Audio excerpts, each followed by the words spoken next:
The moment I walked into that boardroom, I knew exactly what was about to happen. I had known for 11 months. I had prepared for it, planned around it, and quietly made sure that when it finally came, the damage would only flow in one direction. His direction. But to understand why I stood there with my hands perfectly still, while my husband announced to 47 of his closest colleagues that I was, quote, not really a strategic thinker, you need to understand how we got there. You need to understand a woman I was before I became someone worth underestimating.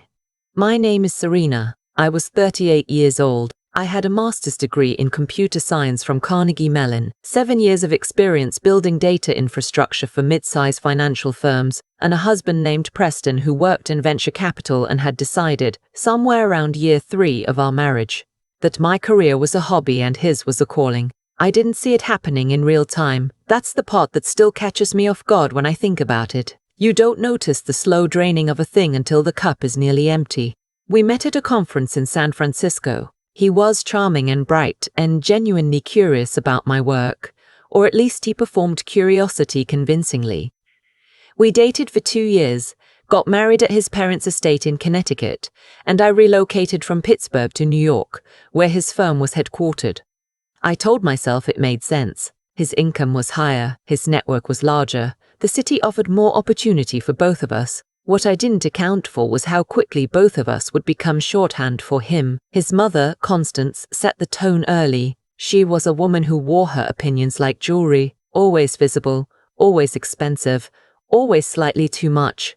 The first Thanksgiving after we married, she pulled me aside in the kitchen while I was slicing bread and told me, with a smile that never reached her eyes, that Preston had always needed a wife who understood the support role. I smiled back. I said nothing. I filed it away. His father, Douglas, was subtler. He spoke to Preston about my career the way people talk about a child's finger painting. Fond, tolerant, faintly amused. Serena's little tech projects, he called them once at dinner, and Preston laughed. And I watched my own husband laugh at the diminishment of a decade of my professional life and told myself it was just family dinner conversation. Preston's younger sister, Hallie, was the one who finally showed me the shape of what I was living inside. She came to visit us in January of our 4th year of marriage. We were sitting in our apartment on the Upper West Side, and she asked me what I was working on, and I started explaining a predictive analytics system I had been contracted to build for a regional bank in New Jersey. I was 3 sentences in when she turned to her phone. Preston didn't notice, or he noticed and said nothing, which is its own kind of answer. I finished my sentence. No one responded. I picked up my wine. That night, I lay awake, and I did something I hadn't done in a long time. I took a clear, honest inventory of my life. Not the story I told myself about my life. The actual facts. Fact, I had not been promoted in 2 years because I kept turning down roles that required significant travel.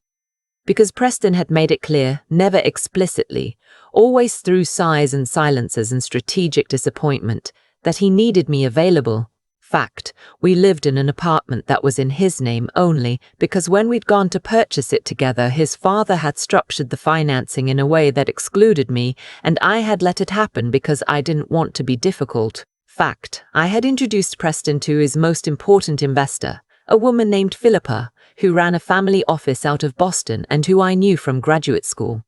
That introduction had led to a $7 million commitment to Preston's fund. He had mentioned me exactly once in that story, in passing at a dinner 8 months later, when someone asked how he'd found the connection. I lay there in the dark and I thought, if I disappeared tomorrow, what would remain of me in this life? The answer was almost nothing. A few books on a shared shelf, a gym bag in a closet, some unopened mail. I got up at 4 in the morning. I opened my laptop. I started making plans. Not revenge plans.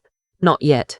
What I started with was simply the architecture of independence. I had been earning money for years and spending carefully and saving quietly into accounts Preston had no visibility into, not because I was hiding anything, but because I had always believed, from watching my own mother lose everything in a divorce when I was 12, that a woman should never let her financial existence depend entirely on a man who hasn't earned that trust. By that January, I had approximately $300 in a brokerage account and another $80,000 in a high-yield savings account. I had good credit in my own name. I had skills that were genuinely valuable and a professional reputation that was, despite everything, intact. What I didn't have was leverage. I started building it. The first thing I did was take on a new contract quietly. A fintech startup in Austin was looking for someone to build out their data pipeline architecture before their Series B. The work was remote. The pay was good. More importantly, the equity component was structured in a way that could become meaningful if the company hit its targets, which based on their metrics I believed they would. I didn't tell Preston. Not because I was hiding it. I had every legal right to earn income, but because I had learned that when I shared professional news with him, it had a way of becoming contextualized as an extension of his world rather than mine. Oh, that's the kind of company Marcus could introduce you to more of. That's good.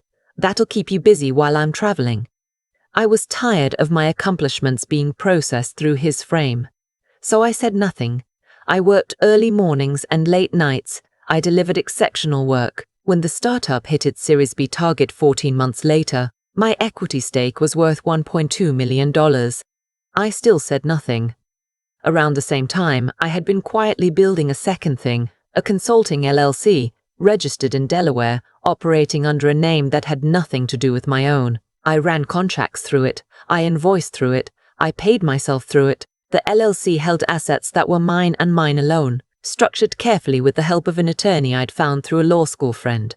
A woman named Theodora who specialized in asset protection and who, when I explained my situation to her, had looked at me over her reading glasses and said, "Smart, let's make this airtight." We made it airtight. By the time we arrived at the evening that changed everything, I had been quietly preparing for 13 months. I had not argued with Preston. I had not confronted his mother. I had attended every dinner, every work event, every Saturday brunch at his parents' place in Westchester, where Douglas would hold court, and Constance would ask me if we'd thought any more about starting a family in a tone that suggested my timeline was an inconvenience to their plans. I had been pleasant and present and completely systematically invisible, which is exactly where I needed to be.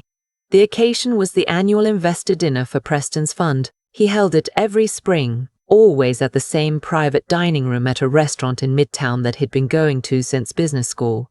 Always 40 to 50 guests. Always the kind of event where people performed wealth at each other over 6 courses. I had attended every year. I had worn appropriate dresses and made appropriate conversation and refilled appropriate wine glasses and been, by every external measure, the ideal supportive spouse. That year, Preston had announced to me 2 weeks prior that he would be using the dinner to introduce his new business partner, a man named Garrett who had come on board to co-manage the fund's next raise. Garrett was Preston's age, loud in the way that men who've never had to justify themselves tend to be loud, and had made it clear at every interaction we'd had that he found my presence at these events mildly puzzling, like a cat who'd wandered into a board meeting. What Preston did not know was that I knew Garrett, not personally. Professionally. My LLC had done data work for a company in Garrett's previous portfolio, and in the course of that engagement I had seen documents that were, let's say, illuminating. Nothing illegal, but the kind of thing that a careful investor would want to know before handing over co-management of a fund. I had kept that information, filed away the way I filed away everything. The dinner started at 7. I arrived with Preston, smiled at the right people, found my seat at the far end of the table where the spouses and partners were clustered together in a configuration that announced, wordlessly, that this half of the table was decorative. I sat down. I opened the menu. I waited. Preston's toast came 40 minutes in between the first and second course. He stood up, thanked everyone for their continued faith in the fund, outlined the performance metrics for the past year. Metrics that I knew from having actually looked at the underlying data were being presented selectively, and then introduced Garrett as his new partner. Then he said something I had not expected. He said, "I want to be honest with this group because you deserve honesty. Last year I made some decisions that were driven more by sentiment than strategy. I let certain influences, personal ones, affect my judgment in ways that cost us time and clarity. Going forward, with Garrett on board, we're building a structure that is purely merit-based. No more room for well-meaning distractions. He didn't look at me when he said it. He didn't have to. Everyone at his end of the table understood. A few of them glanced toward me. Constance, who was seated near Preston, gave a small nod as though something overdue had finally been addressed. I set down my fork. I placed my hands flat on the tablecloth. I breathed in slowly and I looked at my water glass and I thought about all the mornings I had gotten up at 4 a.m. and worked in the dark so that this moment, exactly this moment, could go the way I needed it to go. I picked up my phone. I opened an email that had been sitting in my drafts folder for 9 days. I pressed send. Then I reached into my bag and I removed a cream-colored envelope. I had sealed it myself the night before, after reading its contents one final time to confirm that everything was accurate and in order. I stood up. Preston was still talking. He was mid-sentence about operational efficiency when he noticed me rising. A few heads turned. "I'm sorry to interrupt," I said, and my voice came out exactly as I'd intended. Calm, clear, no edge in it at all. "I just need to leave something with you before I go." I walked the length of that table, 47 pairs of eyes. I could hear the particular quality of silence that falls in a room when something is about to happen and no one yet knows what. I placed the envelope in front of Preston. "Happy spring," I said. I meant it as something close to a joke, though I don't think anyone laughed. Then I walked out. I went downstairs, got my coat from the host stand, walked outside into the cool April air, and called a car. Inside that envelope were 3 documents. The first was a letter from my attorney notifying Preston that I was filing for divorce and that, given the assets held in my name via my LLC and the equity stake that had vested through my independent consulting work, I was not seeking any financial support and would not be contesting any claims on the jointly held apartment. The second document was a memorandum prepared carefully, citing sources, outlining the data I had reviewed regarding Garrett's previous fund, specifically a pattern of related party transactions that had not been disclosed to limited partners. It was addressed not to Preston but to the 3 largest investors at that table, whose contact information was on the routing line. The third was a single page, a printout of the incorporation documents for my LLC, along with a 1-line note at the bottom that I had written myself. It said, "This is what a distraction looks like. I was in a car heading to my own apartment, an apartment I had signed a lease on 11 weeks earlier in my own name, in a building in Brooklyn Heights with a view of the water, when my phone started ringing. Preston. Then Constance. Then a number I didn't recognize, which I later learned was Garrett's. I turned my phone face down on the seat and watched the Manhattan Bridge go by outside the window. My apartment was on the 4th floor of a pre-war building.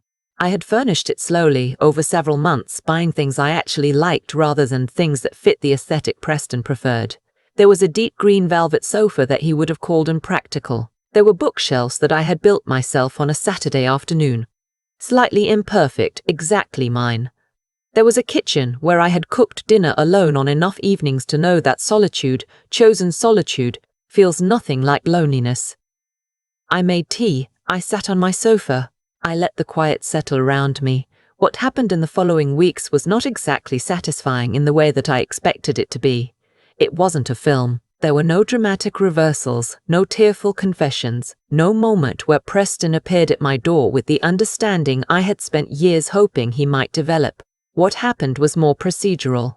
The divorce was filed. Because I was not contesting assets and not seeking support, the legal process moved relatively quickly. Preston hired an attorney who spent approximately 2 weeks looking for leverage and found none, because Theodora had done her work well.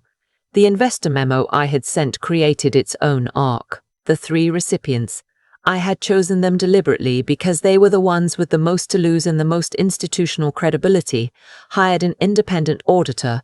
The audit took 6 weeks.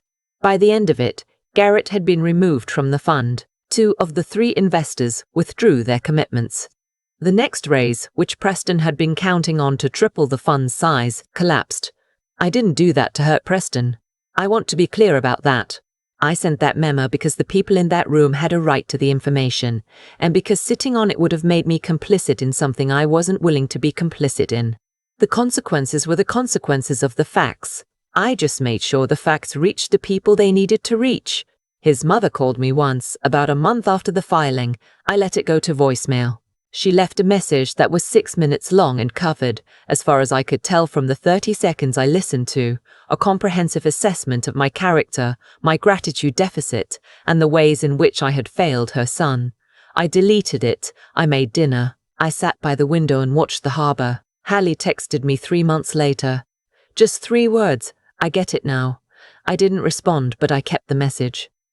I don't know why. It felt like something.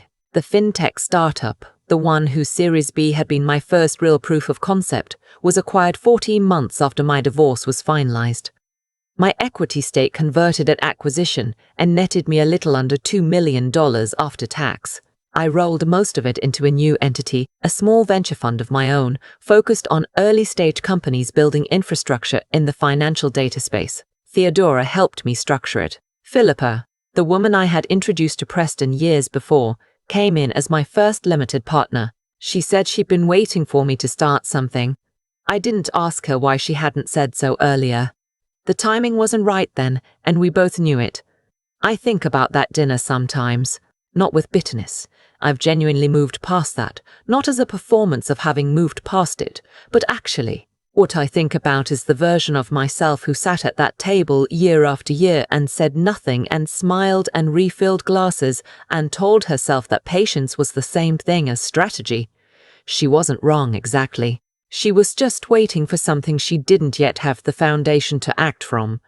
The thing I want people to understand, the thing I couldn't have articulated then, but can articulate clearly now, is that the plan I built wasn't about revenge. Revenge would have been sending that memo the morning after the dinner where Douglas called my work little tech projects. Revenge would have been fast and hot and very, very stupid. What I built instead was independence. And independence, it turns out, is its own kind of answer to every person who ever looked at you and decided you were decorative. You don't have to argue with people who underestimate you. You just have to make sure that when the moment comes, your foundations are solid enough to hold the weight of what you're about to put on the table. Mine were. I stood up, I placed the envelope down, and I walked out into an April night that belonged entirely to me. I've thought a lot about cause and effect since that April night. Not in the theoretical way, in the very specific, grounded way that comes from watching the precise consequences of precise choices play out in real time. Preston didn't lose his fundraise because I was angry with him. He lost it because for years he had chosen to build a life on the assumption that the people around him would stay small, that Garrett would never be scrutinized, that I would never look up from the table I'd been assigned to, that a woman who refills wine glasses at investor dinners is not the same woman who reads financial disclosures at 4 a.m. Every one of those assumptions was a choice, and every choice had a weight he didn't bother to calculate. That's the thing no one tells you about underestimating people. It isn't neutral. It's a bet, and eventually the bet gets called. I spent a long time wondering if what I did was right. Not legally. Theodora made sure of that, but morally. Was I justified? Was I being strategic, or was I being cruel dressed up as strategic? I sat with that question honestly because I think you have to. The answer I came to was this: I didn't manufacture anything. I didn't fabricate evidence or manipulate outcomes or arrange for suffering that wasn't already earned. What I did was prepare. I built something real with my own hands and my own hours and my own money. And when the moment came, I let the facts speak at full volume instead of whispering them into a corner like I had for years. The intelligence part, and I do think of it as intelligence, not cleverness, there's a difference, was knowing the difference between reacting and responding. Reacting is what I wanted to do at every dinner where Douglas called my career decorative, at every event where I sat at the spouse end of the table and pretended not to notice the geometry of it. Responding is what I actually did, which was wait until I had something solid enough to stand on, and then stand on it without flinching. And the character part, which I think matters more than people acknowledge in these kinds of stories, was making sure that when I walked out of that room, I hadn't done anything I needed to apologize for. I hadn't lied, I hadn't stolen, I hadn't hurt anyone who hadn't built the scaffolding of their own undoing. I sent that memo because those investors deserved the truth, not because I wanted to watch Preston's face when the consequences landed. I genuinely could not have told you in that moment what his face looked like. I was already at the door. Constance left me a 6-minute voicemail. I listened to 30 seconds of it. What struck me in those 30 seconds wasn't the anger. Anger I understood. It was the absolute bewilderment. She had no framework for what had happened. In her model of the world, I was a variable she had accounted for and managed. The idea that I had been doing my own accounting the entire time simply hadn't occurred to her. That bewilderment is the cost of writing people off. You stop updating your model. You stop paying attention. And then one evening at a dinner you thought you controlled, someone places an envelope on the table and you realize you never knew what was in the room with you. I'm not telling this story to inspire anyone toward revenge. I'm telling it because I think there's something important in the sequence. First you build the foundation, then you build the independence, then only then you let the truth do what truth does when it's finally given room to move. The harbor looked the same that night as it always did. Still, patient, entirely indifferent to what had just happened at a table in Midtown. I made tea. I sat on a sofa that was mine, in an apartment that was mine, in a life I had rebuilt from the hours no one was watching. It was enough. It was more than enough. It was more than enough. It was, actually, everything.